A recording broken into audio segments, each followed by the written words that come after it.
Suasana di lembah Hunai begitu mencekam. Debu berterbangan menutupi pandangan. Sementara pekikan ribuan pasukan musuh yang melakukan serangan mendadak membuat barisan muslim sempat kocar-kacir. Di tengah kepanikan itu, di saat banyak pejuang pria mencoba mencari posisi aman, terlihat sesosok wanita berdiri tegak. Ia tidak tampak gentar sedikit pun. Tangannya menggenggam erat sebuah kinjar atau belati besar yang tajam yang terselip di balik pakaiannya.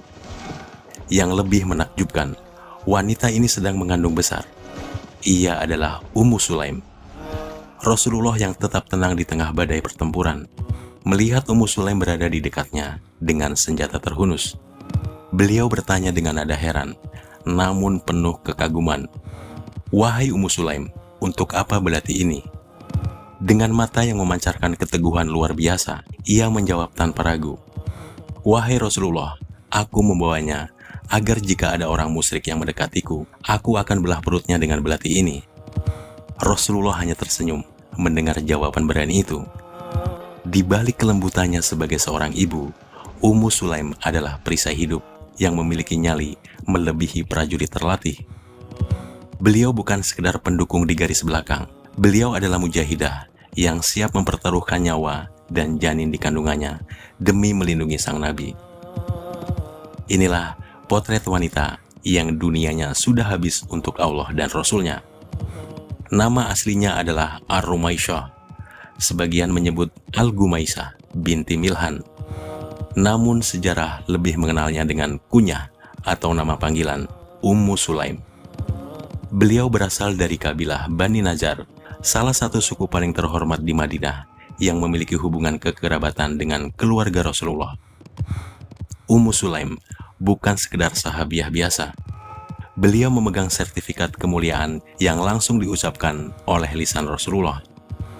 Dalam sebuah hadis sahih, Nabi bersabda, "Aku masuk ke surga, lalu aku mendengar suara gerakan langkah kaki.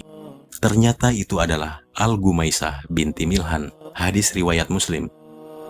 Langkah kakinya saja sudah terdengar di surga, bahkan saat ia masih menginjakkan kaki di bumi. Mengapa ia begitu istimewa? Jawabannya terletak pada setiap keputusan besar yang ia ambil dalam hidupnya, yang selalu ia sandarkan pada tauhid dan prinsip iman yang tidak bisa dibeli. Setelah suami pertamanya, Malik bin Nadir, wafat dalam keadaan kafir di negeri Syam, Ummu Sulaim menjadi janda yang sangat diperebutkan. Kecantikan, kecerdasan, dan martabatnya membuat para pria ingin meminangnya. Salah satunya adalah Abu Tolha, pria paling kaya, paling kuat, dan paling terpandang di Madinah saat itu. Abu Tolha datang membawa tumpukan emas, janji kebun-kebun kurma yang luas, dan status sosial yang menjanjikan.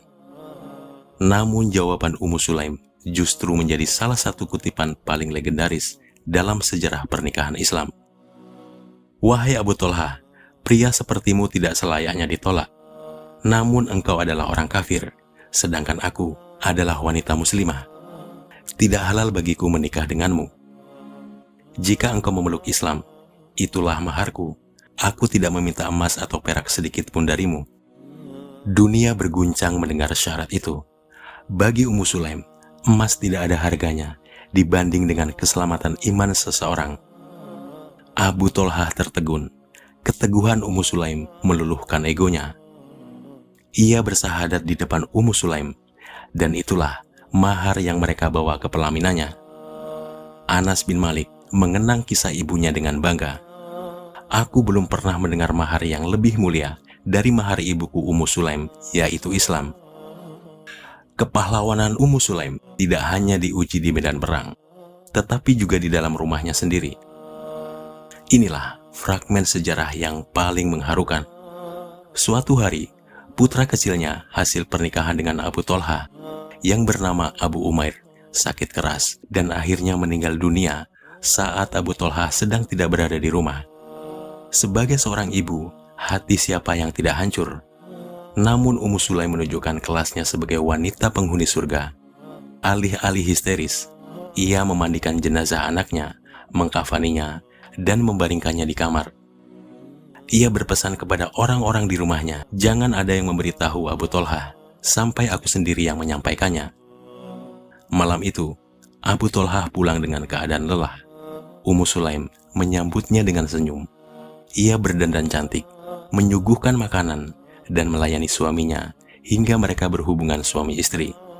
Setelah suasana tenang dan nyaman, barulah ia bertanya dengan lembut, "Wahai Abu Tolhah, bagaimana pendapatmu jika suatu kaum meminjamkan barang kepada sebuah keluarga, lalu mereka meminta kembali titipan itu? Apakah keluarga itu berhak menolaknya?" Abu Tolhah menjawab, "Tentu tidak." Maka dengan ketenangan luar biasa, Ummu Sulaim berkata, "Maka relakanlah putramu, karena pemiliknya telah mengambilnya kembali." Abu Tolhah sempat marah dan melapor kepada Rasulullah karena merasa dikelabui. Namun Rasulullah tersenyum dan mendoakan keberkahan atas malam mereka. Dari doa itu, lahirlah Abdullah bin Abu Tolhah yang kelak memiliki 10 anak yang semuanya menjadi penghafal Al-Quran. Ini adalah balasan kontan atas kesabaran seorang ibu yang meletakkan ridho Allah di atas emosinya. Kehebatan lain dari Ummu Sulaim adalah visinya sebagai seorang pendidik.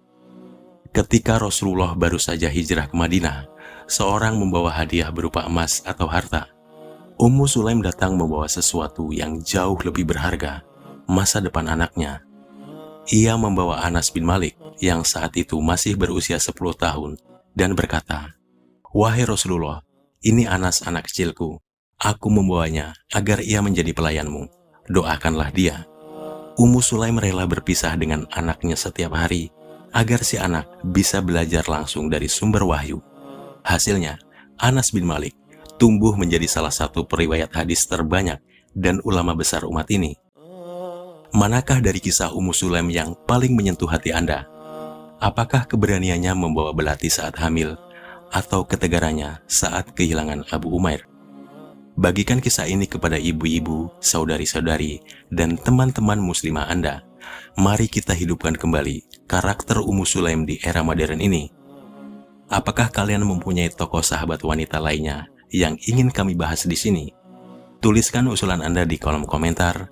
Jangan lupa klik share agar semakin banyak orang yang terinspirasi oleh seorang wanita yang langkah kakinya sudah terdengar di surga.